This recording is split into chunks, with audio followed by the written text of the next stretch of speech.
Picture a kitchen in 1974, a tin of pound notes on the mantelpiece, a rent book in the drawer, a copper jar filling up on the windowsill. No apps, no contactless, no overdraft alerts pinging at midnight. And yet families on one modest wage still saved, still owned their homes outright, still had a fortnight at the seaside every summer. Today, your current account pays you next to nothing and charges you for the privilege. But number 4 on this list quietly paid your grandmother more interest than any high street bank will offer you in 2026. And number 1 is still running today, tax-free, and most people have forgotten it exists. Hit that subscribe button and let us count down the 25 lost British money habits that still beat every bank. Number 25, the copper jar. Every 1970s home had one. A jam jar, an old Ovaltine tin, a sweet jar, sitting on the windowsill swallowing every loose halfpenny and penny that came home in a trouser pocket. Nobody called it saving, it was just where the coppers went. But by Christmas, or by the summer holiday, that jar held £3 or £4, real money in 1974, enough for a child's new shoes, or a day out at the seaside. The genius was invisibility. You never missed a penny you'd already forgotten about. Today the banks have a name for this and charge you for it. Round-up savings, skimmed into an account paying you almost nothing. Your gran did it for free, in a jar, and could see exactly what she had. No fees, no app, no faff, just copper quietly turning into shoes. Number 24, green shield stamps. Fill the shop, fill the book. Every time your mum did the weekly shop or filled up the cortina, she was handed strips of little green stamps to lick and stick into a saver book. 40 books, hundreds of hours of patient licking, could be redeemed at the Green Shield catalogue shop for a toaster, a travel iron, even a tent. It was loyalty cashback before anyone invented the word. The whole family got involved, thumbs stained green at the kitchen table on a Sunday night. Cynics said the prices were dearer to pay for the stamps, and sometimes they were right. But for a household shopping there anyway, those stamps were free goods pulled out of thin air. Today's points cards do the same trick digitally and hope you never work out the exchange rate. Your gran knew hers to the stamp. Number 23. Make do and mend. A ladder in a stocking was not a reason to buy new stockings. A hole in a sock was not the end of the sock. Every 1970s home had a darning mushroom, a button tin, and a mother who could turn a frayed collar or reweave a moth hole so you'd never know. A reel of thread cost pennies and saved pounds. Trousers were let down as children grew, then taken up again for the next one. Jumpers were unravelled and the wool re-knitted into something new. It sounds like poverty, but it was quiet wealth. Clothes lasted years, not a single season. Today the average garment is worn a handful of times and thrown out, and we call it fashion. The bank of the sewing basket never charged interest and never went out of style. A needle and thread was money that stayed in your pocket. Number 22. Jumble sales and hand-me-downs. Saturday morning meant the church hall, a jangling tin at the door, and trestle tables piled with other people's cast-offs. For 10 pence you might come home with a winter coat, school shoes with plenty of wear left, and a jigsaw for a rainy afternoon. Children were dressed head to toe in hand-me-downs, passed along a chain of cousins and neighbours, each garment wearing out 4 children before it wore out entirely. There was no shame in it, everyone did it. The clever mums got there early for the good stuff and sold their own outgrown things at the next sale, so the clothes almost paid for themselves going round. It was a circular economy before anyone put it on a poster. Today we call it pre-loved and charge a premium. Back then it was just Saturday and it cost next to nothing. Number 21. Home brewing. First pattern break. Here's where it gets interesting, because the taxman hated this one. When a pint down the Red Lion cost you real money, half the sheds in Britain held a bubbling demijohn of homemade wine or a plastic bin of fermenting beer. A Boots home brew kit and a bag of sugar turned a couple of quid into 40 pints of bitter, a fraction of pub prices, and perfectly legal to make for yourself. Dads swapped recipes over the fence: elderflower wine, potato champagne, a parsnip red that could strip paint. The airing cupboard smelled permanently of hops. It wasn't just thrift, it was a hobby that paid you back. Today a supermarket 4-pack costs more than a whole brew day did, and the pub is dearer still. Your granddad's shed was quietly undercutting the entire drinks industry, one demijohn at a time. Number 20. Grow your own. The allotment and the back garden veg patch weren't lifestyle choices. They were the fourth wall of the household budget. A packet of seeds cost a few pence and, with a bit of graft, fed the family runner beans, potatoes, cabbages and rhubarb from spring right through to the first frost. Surplus was bottled, pickled, frozen or handed over the fence. A shilling's worth of seed potatoes returned 100 weight of spuds.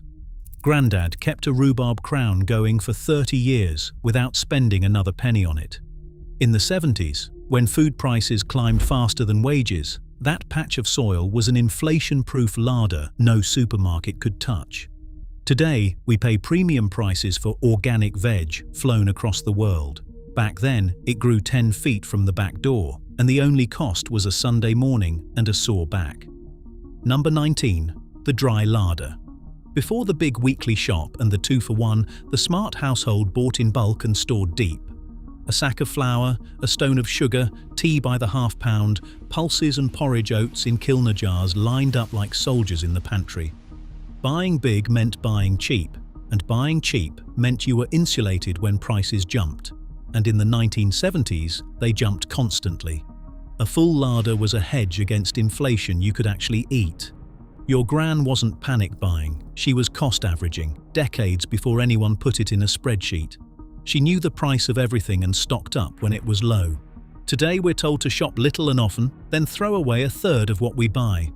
The larder wasted nothing and beat the price rises to the punch. A cupboard full of staples was a savings account that fed you. Number 18. Bartering and swapping.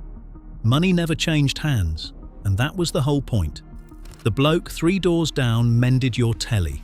You cut his hair. Your dad fixed the neighbour's car in exchange for a Saturday's help laying a patio. Eggs from the hens at number 12 went out. A marrow glut came back. Whole streets ran on a web of favours and swaps that never troubled a bank account or a tax return. It wasn't just saving money, it was a community balance sheet where everyone stayed roughly square and nobody went short. The skills stayed local and the value stayed in the street. Today we'd pay a tradesman, a barber and a grocer for the exact same things, each taking a card payment with a little fee bolted on. Your grandparents' street was its own economy, and its currency was simply knowing your neighbours. Number 17. The milkman's book. Every doorstep in Britain had its bottles, and every kitchen drawer had the little book. You didn't pay per pint at the point of sale. The milkman tallied it up. You settled weekly in cash on a Friday, and the whole thing ran on trust and a stubby pencil. No direct debit, no subscription quietly auto-renewing forever, no forgotten trial you meant to cancel. You saw exactly what you owed, in black and white, and paid it face to face. If money was tight one week, you had a quiet word and sorted it. Try that with a faceless app today. The doorstep book was a running account with a human being who knew your name, and it kept your spending honest because you watched it add up every single day. We've swapped that for a dozen silent payments we've stopped noticing leave our accounts. Number 16. The coal club. Winter came every year, and yet somehow it always caught the household budget by surprise, unless you were in the coal club. Through the warm months, you paid the coal man a few pence a week against next winter's fuel, so that when the frost arrived, the bunker was full and already paid for. No lump sum shock, no cold snap you couldn't afford to heat through. It was interest-free budgeting run by the man with the sooty face, and it meant nobody sat shivering in January because December had emptied the purse. Today's energy firms do something similar with monthly direct debits, but they hold your money, earn the interest on it, and still find ways to hit you with a catch-up bill. The coal club held nothing back and charged nothing extra. You paid in advance, in cash, for warmth you could count on. Number 15. The Christmas Savings Club. Second pattern break. Now this is the one the finance industry quietly wishes you'd forgotten. Every corner shop, factory, and working men's club ran a Christmas club. You handed over a few coins each week all year. The shopkeeper marked your card, and come December, you drew it all out as a lump sum for the turkey, the trimmings and the presents. No January credit card hangover. No borrowing at 30% to pay for one morning. You spent money you'd already earned and set aside, and Christmas arrived paid for. Yes, the shopkeeper had the use of your cash for the year, but you got the discipline, and discipline was the whole prize. Today we're actively encouraged to put Christmas on buy now, pay later, and spend the first half of the new year clawing it back. Your gran finished Christmas Day owing precisely nothing. That is the trick they've spent 50 years teaching us to forget. Number 14. The mantelpiece tins, third pattern break, and this is where the real system reveals itself. On the mantelpiece stood a row of tins, or a set of jam jars, or the compartments of an old handbag. One for the rent, one for the coal, one for the club, one for food, one for shoes. When the wage packet came home on Friday, actual cash in an actual envelope, the money was divided into those tins first, before a single penny was spent. The rent tin was sacred. You did not raid it. When a tin was empty, that was that until next week. It's the envelope budgeting system that money gurus now sell in glossy books and apps for a monthly fee. Your grandmother invented nothing. She just did it every Friday, with golden syrup tins on the shelf. She always knew exactly where she stood, because she could lift a lid and look. Try getting that clarity from a banking app that buries your balance under 3 menus. Number 13. The household account book. In the sideboard drawer lived a small ruled notebook, and in it, in careful pencil, went every single penny, in and out. Wages at the top, then rent, coal, milk, the club, a reel of thread, a quarter of sweets for the children. It was totted up at the week's end, and it had to balance. This wasn't accountancy for its own sake. It was control. When you write down every penny, you cannot lie to yourself about where the money went, and you spot the leaks before they sink you. Financial advisors today charge good money to tell you to track your spending.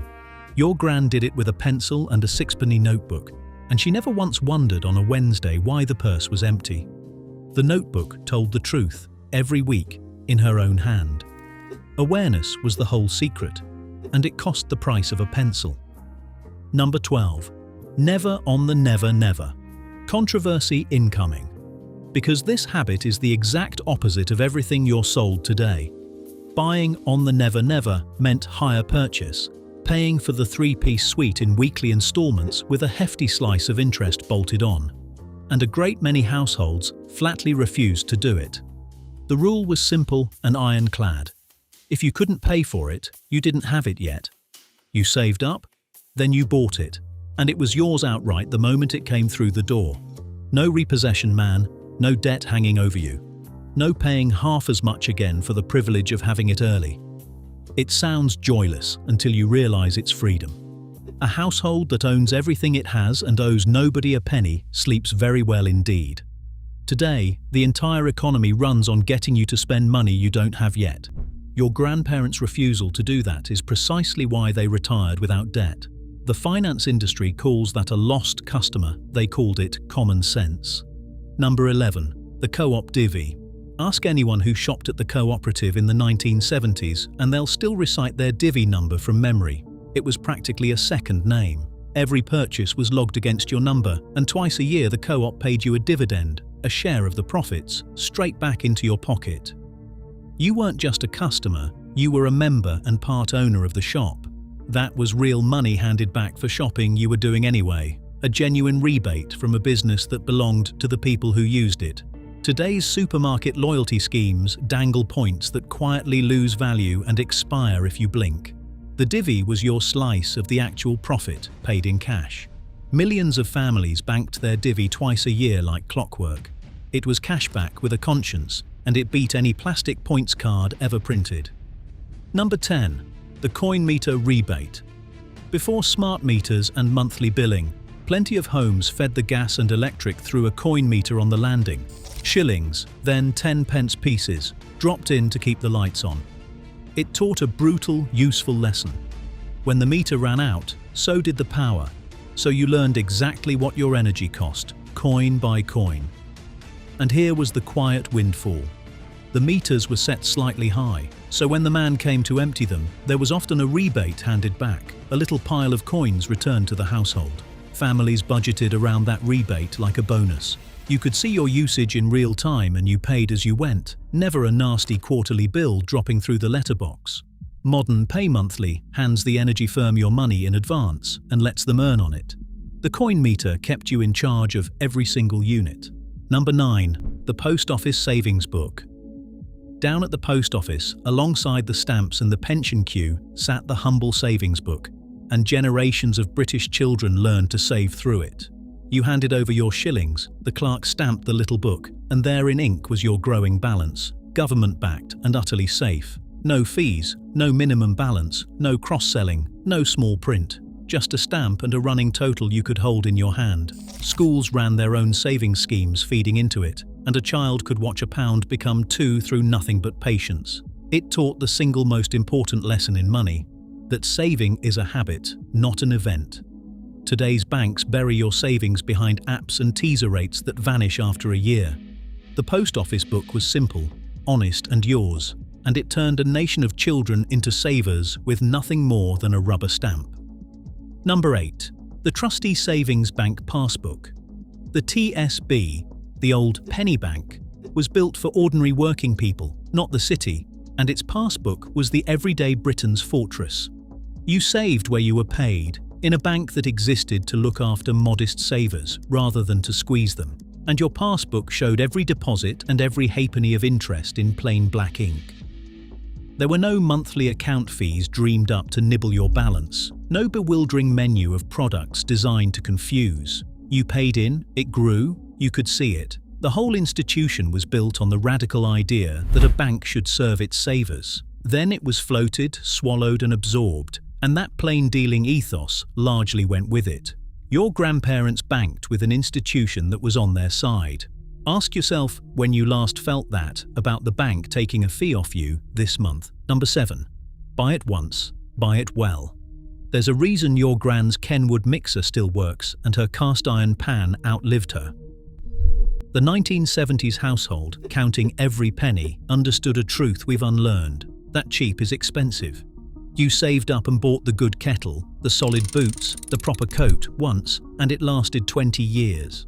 The initial outlay stung, but spread across 2 decades, it was a fraction of the cost of replacing a cheap version every couple of years. Quality was an investment that paid a dividend in things that simply never let you down. Today, we buy the disposable version, bin it, and buy it again and again, feeding a treadmill that empties our accounts while filling the landfill. The habit of buying once and buying well is one of the highest return decisions in all of household finance. And your grandparents made it instinctively, standing in the shop, doing the maths in their heads. Number 6. Living below your means. 4th pattern break, because this is the iron law underneath every single habit on this list. However much came in, the golden rule was that less went out. A family on a factory wage did not spend to the edge of that wage and then reach for credit to go further. They lived a notch below what they earned, and the gap became savings. It's almost embarrassingly simple, and it is the entire secret of every person who ever built a bit of security from an ordinary income. Not a bigger salary, a smaller appetite. Your grandparents drove the car till it died, took the caravan to Wales instead of flying abroad, and quietly put the difference away. The modern world is engineered to erase that gap, to have you spend every rise the moment it lands, and a bit more besides. Close that gap by choice, and you've already beaten every bank, because the money never leaves your side. Number 5. Pay yourself first. Here's the habit the wealthy still swear by, and your grandparents did it with a standing order and no fuss. The moment the wages landed, a fixed sum went straight into savings, off the top, before the spending started, before it could be frittered. You didn't save what was left at the end of the month, because nothing is ever left at the end of the month. You paid yourself first and made the rest stretch. A few pounds a week moved automatically into the building society before your hands could touch it, compounded quietly for decades into something that mattered. It removes willpower from the equation entirely. You can't spend what you've already squirreled away. Every financial book written since sells this as its big secret. Your gran set it up once at the counter and never thought about it again, and it made her richer while she slept. Number 4. The Building Society Passbook. This is the big one the high street banks truly can't match, then or now. Building societies were mutuals, owned by their savers and borrowers, not by shareholders demanding a cut. So the money they made came back to members as better rates. Your Gran's passbook from the Halifax, the Abbey National, or the Nationwide paid her proper interest, real growth she could watch accumulate line by line. Through the high inflation, high-rate years of the 70s, a building society account rewarded a saver handsomely, with no shareholder skimming the top. You were an owner, not a product. Then, one by one, the big societies demutualized, floated on the stock market, handed out windfall shares and turned into ordinary banks, and the members' advantage largely evaporated. The passbook that paid your grandparents to save was a genuinely better deal than almost anything on the high street today. Mutual ownership beat the bank because there was no bank taking a cut. Number 3. National Savings Certificates. Number 3, and now we're into the habits that literally still beat every bank in 2026. National Savings Certificates, and especially the index-linked ones your gran called granny bonds, did the one thing high street savings almost never manage. They guaranteed to beat inflation and paid you tax-free on top. In the 1970s, when inflation was tearing along in double digits and ordinary savings were quietly being eaten alive, a saver holding index-linked certificates watched their money keep its full purchasing power while everyone else's shrank. Government-backed, tax-free, and inflation-proof. 3 things no ordinary bank account offers you today. Millions of cautious British savers use them as the bedrock of their nest egg, sleeping soundly knowing the taxman and the cost of living couldn't touch them. The high street bank paying you a whisker of taxable interest while prices climb has never come close. Those quiet certificates in the sideboard drawer were doing something the bank still can't. Number 2. Paying in cash, always. It sounds almost primitive now, but the cash-only household held a discipline the tap-and-go world has stolen from us. When you pay in notes and coins, you feel the money leave. You count it out.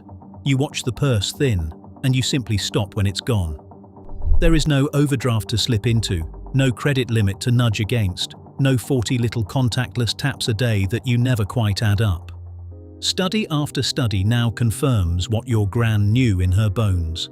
People spend measurably more when they can't feel the money going. The cash budget was self-enforcing. When the housekeeping was spent, the week was over, and you made do. No fees, no interest, no debt, and a running total you could literally see in your hand. We've been sold frictionless spending as convenience.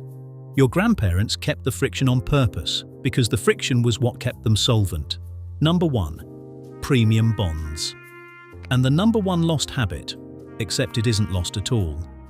It's still running today, and most people have forgotten it's the best-kept secret in British saving.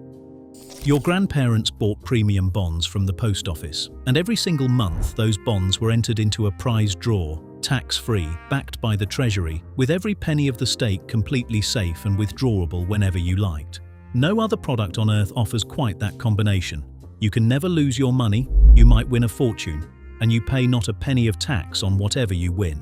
In an age when a bank savings account pays you a pittance and taxes it too, millions of Britons still quietly hold their rainy day money in premium bonds, precisely because for a cautious saver, it genuinely beats the bank. Your gran bought a few pounds worth in 1975 and left them alone. They're still in the drawer today. That's the habit worth stealing, the one the banks would rather you never rediscovered. Here's my challenge. Pick one. Just one. Start a copper jar. Set up a standing order the day before payday. Buy a few pounds of premium bonds. Then come back in 6 months and tell me your gran was wrong. These weren't quaint little tricks. They were a whole way of handling money that quietly made ordinary families secure. And we've spent 50 years being taught to forget every one of them. Your grandparents knew. Now you do too. Tell me in the comments which one you're trying first.